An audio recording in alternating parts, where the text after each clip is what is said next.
The unexpected challenger. The Vexeri battle fleet hung in perfect geometric formation at the edge of the Sol system, their polished obsidian vessels reflecting starlight in hypnotic patterns. 300 warships arranged in a three-dimensional lattice, each positioned to provide overlapping fields of fire.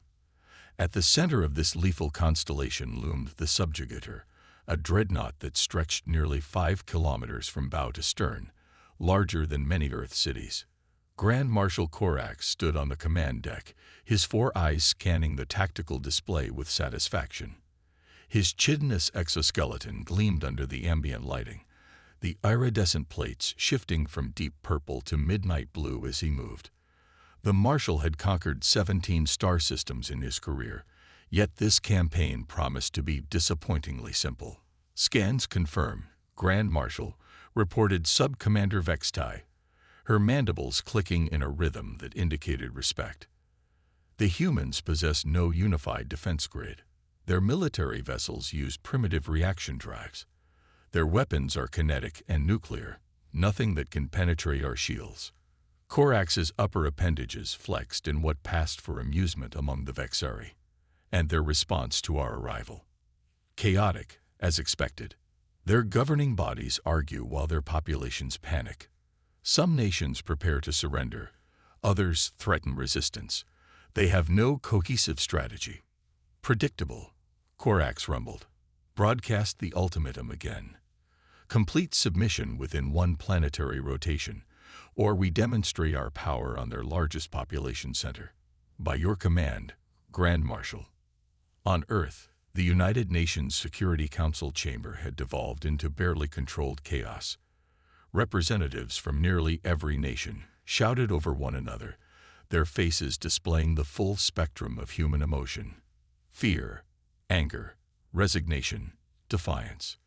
We must form a unified response, insisted the Secretary General, her voice barely cutting through the din. The aliens have given us 24 hours. With what? Demanded the Chinese representative. Our most advanced spacecraft would take weeks to reach Mars. Theirs crossed interstellar space.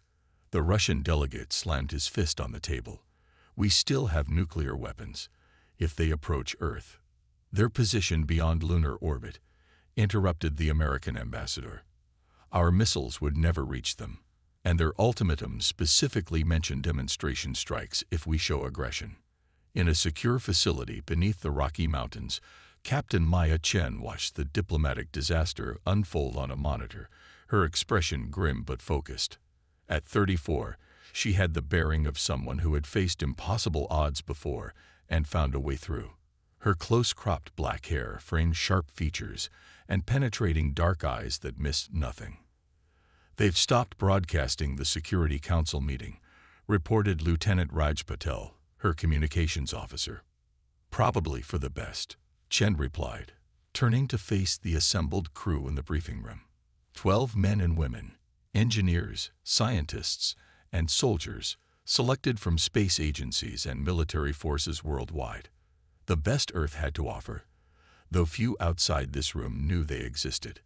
The Defiant is humanity's only chance, she said simply. While the politicians debate and the Vexari wait for our surrender, we have our orders. Operation Wildcard begins now. The Defiant wasn't impressive by Vexari standards. A sleek, matte black vessel approximately the size of a terrestrial destroyer. What made it unique wasn't visible from the outside, but lay within its core. The phase shift drive, developed in secret by Dr. Elena Novak, who now sat at the science station, fingers dancing across holographic controls. The PSD has never been field tested against actual alien technology, Dr. Novak reminded them, her Eastern European accent thickening with tension. The simulations show. Simulations aren't reality, interrupted Chief Engineer Marcus Wong, his usually calm demeanor strained. But if Dr. Novak's theories are correct, the Vexari won't know what hit them. Captain Chen activated the main display. Our mission is straightforward but nearly impossible. We can't outgun the Vexari fleet. We definitely can't outrun them. But thanks to Dr. Novak's work, we might be able to outsmart them. The screen showed a complex schematic of the Defiant's unique systems. Unlike conventional spacecraft, the Defiant could alter the quantum signature of its matter, effectively shifting partially out of phase with normal spacetime. In theory, this would allow it to adapt to any weapon or defense the Vexari deployed. "We launch in 1 hour," Chen concluded. "Earth is counting on us, even if most of them don't know we exist." The Defiant slipped from its hidden lunar docking bay, accelerating silently toward the outer system. For 3 days, they traveled under complete communication blackout, the crew alternating between tense preparation and uneasy rest. Everyone understood the stakes, not just their lives, but potentially the survival of their entire species. On the 4th day, they reached the detection threshold of the Vexari fleet. "Visual contact established," reported Lieutenant Sanvi Mehta, the tactical officer. "I'm counting over 300 vessels of varying configurations. Their flagship is massive." The main screen displayed the Vexari battle formation, a perfect 3-dimensional lattice of warships, with the subjugator floating ominously at its center. "They've detected us," Pidal announced, tension evident in his voice. "Receiving transmission." Grand Marshal Corax's imposing visage filled the screen, his 4 eyes narrowing as he studied the humans. His translator converted his complex harmonic language into English with only slight delay. "Unidentified Earth vessel," he began, mandibles clicking rhythmically. "You have violated the quarantine zone established by the Vexari Dominion. Return to your planet immediately and await processing of your species. Resistance is inadvisable and will result in accelerated punitive measures against your population centers." Captain Chen stood, straightening her uniform. "This is Captain Maya Chen of the Earth Defense Vessel Defiant. We are here to discuss terms for peaceful coexistence between our civilizations." The Vexari commander's exoskeleton shifted to a vivid orange, a sign of amusement or possibly contempt. "Negotiations. Your species has nothing to offer and no position from which to bargain. I admire your courage, Captain, sending a single vessel to face our fleet, but courage without strength is merely the final comfort of the doomed." "Perhaps," Chen replied evenly, "or perhaps you shouldn't judge Earth by your standards. We've learned to do more with less." Corax's upper appendages flexed. "A valiant sentiment. Very well, I shall grant you the honor of a proper response. Vextai, target their vessel with the forward batteries. Let them witness true power before they perish." On the Defiant, alarms blared as targeting systems locked onto them from multiple Vexari vessels. "Energy buildup detected," Mehta reported, her fingers flying across her console. "Multiple weapon systems charging. Impact in 15 seconds. Dr. Novik's voice was surprisingly steady as she called out, "Phase shift drive activated. Quantum signature modulating." "Brace for impact," ordered Chen, gripping her command chair. A blinding beam of coherent energy erupted from the subjugator's forward array, enveloping the Defiant completely. For a moment, the small human vessel was lost in a storm of destructive force that would have vaporized a small moon. On the Vexari flagship, Grand Marshal Corax watched with satisfaction as the energy beam struck the human vessel. His satisfaction quickly turned to confusion as the tactical display updated. "Grand Marshal," Sub-Commander Vextay's voice held an unfamiliar note of uncertainty. "The human vessel remains intact. Sensors indicate this is impossible. The energy from our main battery appears to have passed through their hull with minimal effect." "Impossible." Corax's exoskeleton darkened to a deep crimson. No shield technology could withstand that level of energy. "Scan again." "Confirmed, Grand Marshal. The human vessel is changing its quantum signature. Our energy weapons are becoming increasingly out of phase with their matter." On the Defiant, the crew looked at each other in stunned silence as the alien weapon's energy dissipated around them, leaving the ship largely unharmed. "Phase shift successful," announced Dr. Novak, her voice tight with controlled excitement. "The PSD is adapting to their weapon frequency. Each attack should become progressively less effective against us." Captain Chen didn't allow herself the luxury of relief. Status report. Minor damage to outer hull plating, reported Wong from engineering. Shield generators at 82% and stabilizing. Phase shift drive operating within parameters, but were consuming power at a higher rate than anticipated. Tactical. Lieutenant Meta's eyes gleamed with newfound hope. Their fleet is adjusting formation. Smaller vessels moving to surround us. They appear to be preparing to launch fighter craft. Good. Chen nodded. That means they're concerned. Return transmission to the Vexeri flagship. The Grand Marshal's image appeared once more, his 4 eyes now fixed intently on Captain Chen. Interesting technology you possess, human, he said, mandibles clicking rapidly. But you are still one ship against hundreds. Surrender now, and I will spare your lives as research subjects. Chen allowed herself a small smile. We're just getting started, Marshal. You wanted to see what humanity is capable of. Watch closely. She cut the transmission and turned to her crew. Phase 2. Let's show them why they should have left Earth alone. Fighter craft launching from multiple Vexeri vessels, reported Meta. Intercept in 60 seconds. Engine room. Prepare for rapid phase shifting, ordered Chen. Tactical. Arm kinetic torpedoes. Communications. Activate the pulse beacon. The Defiance engines flared as it accelerated directly toward the oncoming swarm of Vexeri fighters. Dozens of dart-like vessels designed for speed and maneuverability.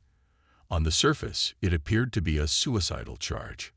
But as the fighters opened fire, their energy weapons passing harmlessly through the human ship, the Defiant began to move in ways that defied conventional physics. It phase shifted in and out of normal space, appearing to teleport short distances as it evaded the increasingly frustrated Vexeri pilots. They're adapting, warned Dr. Novak. Their weapons are attempting to match our phase variants. Then it's time we adapt as well, replied Chen. Mr. Wong, initiate countermeasures. With pleasure, Captain. The Defiant suddenly released a cloud of what appeared to be metallic dust. Millions of microscopic robots programmed to attach to Vexeri hulls and disrupt their shield frequencies. As the fighters passed through the cloud, their shields began to flicker and fail. Kinetic torpedoes ready, announced Meta. Fire. The Defiant launched a spread of conventional projectiles. Simple, solid masses accelerated to incredible velocities. In space, where there was no atmosphere to create friction, such weapons were devastatingly effective against unshielded targets. The first wave of Vexeri fighters disintegrated as the torpedoes struck home. The survivors scattered, attempting to regroup, but the Defiant was already moving on to its next target. On the subjugator's command deck, Grand Marshal Korax watched in growing rage as the tactical display updated. Impossible. One human vessel should not be able to defeat our fighters. They're using phase shift technology we've never encountered, reported Vextai, and some form of adaptive nanites that are compromising our shield frequencies. Our energy weapons are proving ineffective. Korax slammed his upper appendages against his command console. Deploy the cruiser squadron. Surround them with overwhelming force. As a ring of Vexeri cruisers closed in around the Defiant, Captain Chen studied the tactical display with calm intensity.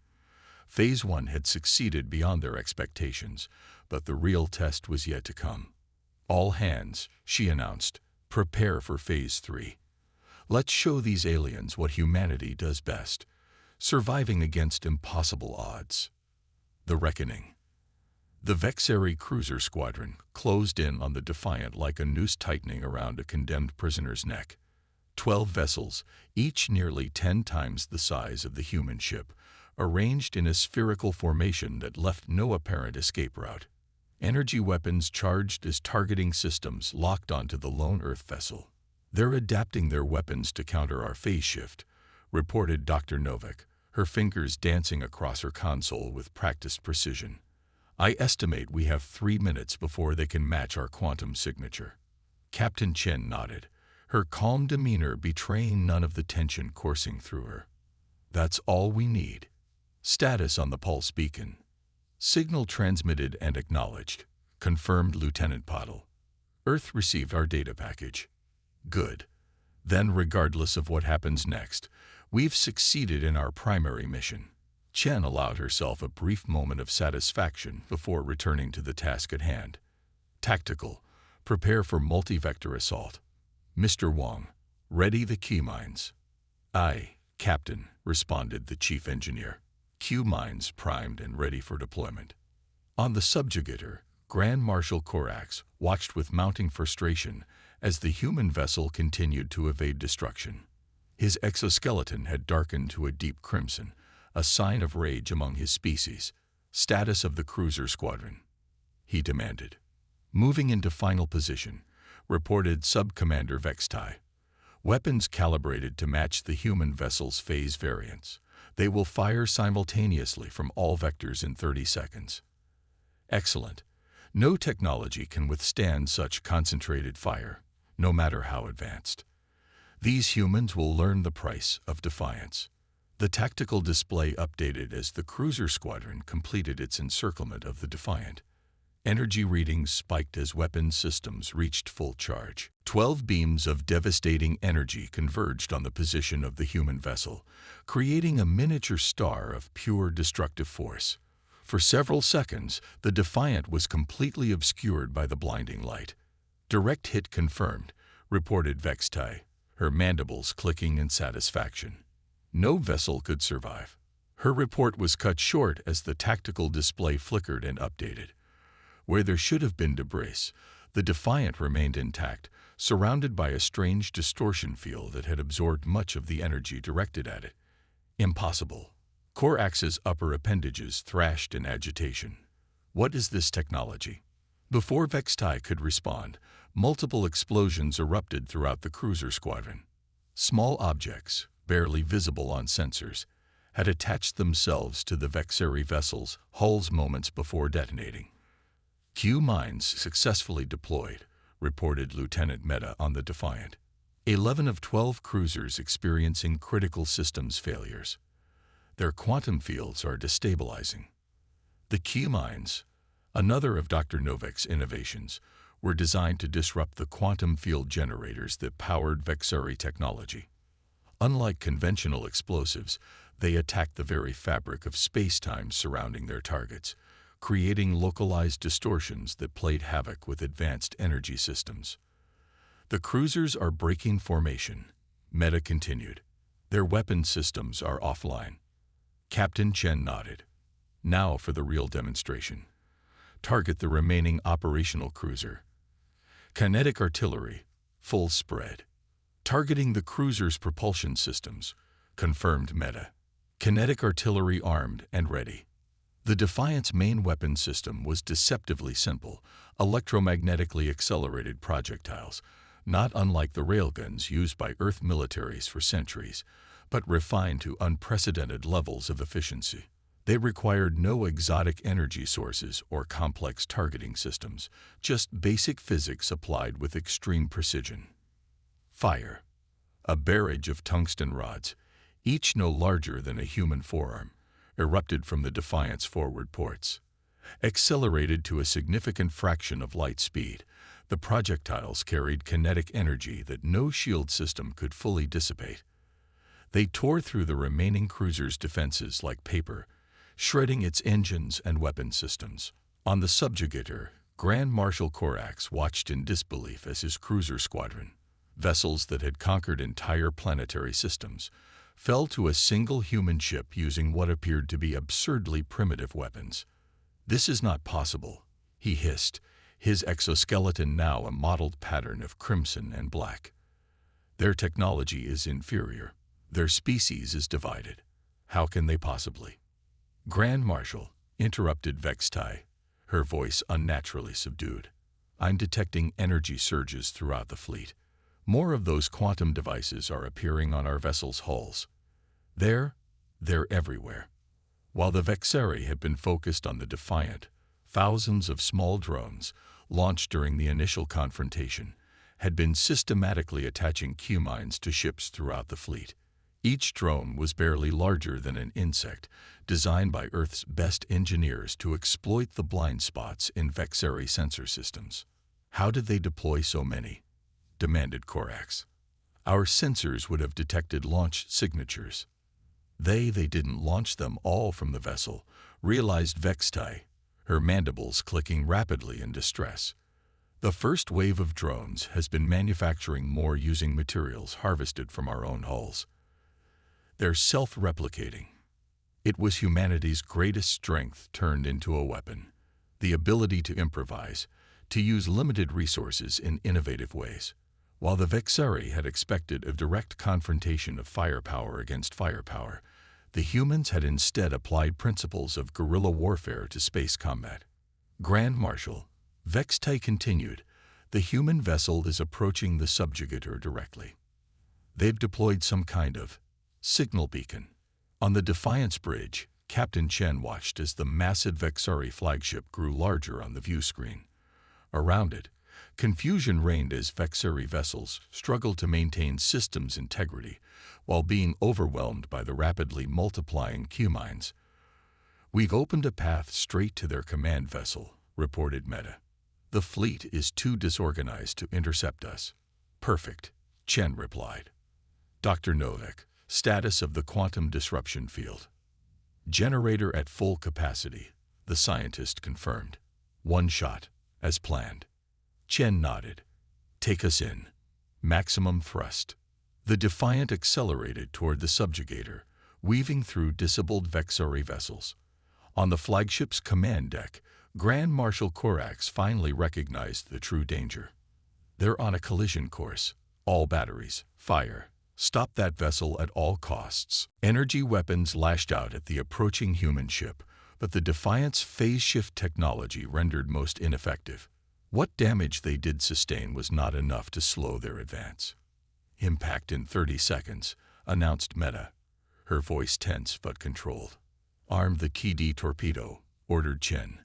"Set detonation for maximum yield."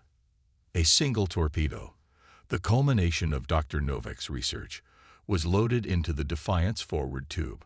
Unlike the Q-mines, which created localized distortions, the Ki-D torpedo was designed to generate a massive quantum disruption field that would cascade through any advanced energy systems, rendering them permanently inoperable.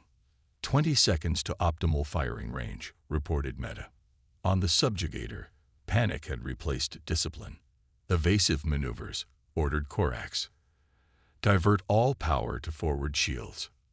But the massive dreadnought was too slow to evade the nimble human vessel, and its shields, designed to withstand energy weapons, were ill-equipped to handle the approach the Defiant had chosen. "Firing solution locked," announced Meta. "Ki-D torpedo ready." Captain Chen leaned forward in her chair. "Fire." The torpedo launched, streaking toward the subjugator's command section. Unlike conventional weapons, it emitted no energy signature until the moment of detonation, another innovation born of humanity's long history of finding ways to defeat theoretically superior opponents. The torpedo detonated just before impact, creating a sphere of quantum disruption that engulfed the subjugator's forward section. Throughout the massive vessel, energy systems failed catastrophically as the disruption cascaded through its power network. Lights flickered and died. Weapon systems went offline, and life support systems faltered.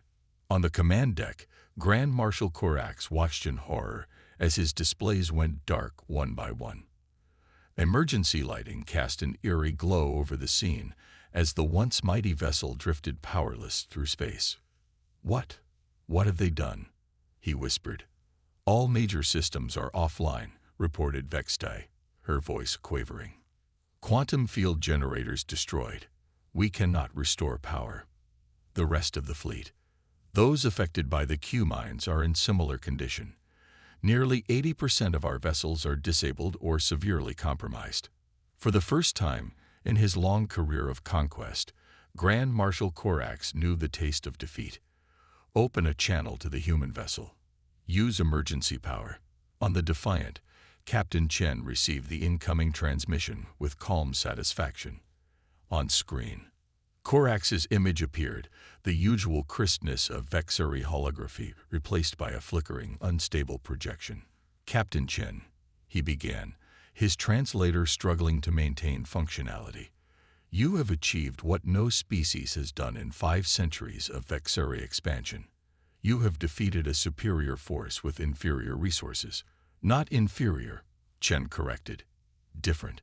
You judged us by your standards and assumed technological advancement followed only one path.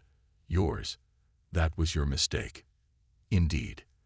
The Grand Marshal's exoskeleton had shifted to a muted blue, a sign of resignation or possibly respect. "What are your terms?" "Unconditional withdrawal from the Sol system. A non-aggression pact that respects Earth's sovereignty and all its colonies, and an exchange of scientific knowledge. Peaceful applications only." "You could destroy us all," observed Corax. "Why offer terms at all?" Chen's expression remained steady. "Because that's another thing humans have learned through our chaotic history. The strongest position isn't built on fear or domination, but on mutual respect. We don't want to be your conquerors. We'd rather be your neighbors." For a long moment, Corax was silent. Then his mandibles clicked in what his species recognized as solemn agreement. "Very well, Captain Chen of Earth. The Vexari Dominion accepts your terms. Perhaps there is much our peoples can learn from each other." "I believe there is," Chen replied. "Beginning with this lesson, never judge a species by the appearance of its technology, but by the ingenuity of its thinking." 6 months later, Captain Chen stood in the United Nations General Assembly, the representatives of Earth's nations rising in a standing ovation as she concluded her address. The Defiance mission had done more than save humanity from conquest. It had united a fractured world around a common purpose. The Vexari, true to their word, had withdrawn their forces and opened diplomatic relations. The exchange of scientific knowledge had already yielded breakthroughs in medicine, energy production, and environmental restoration.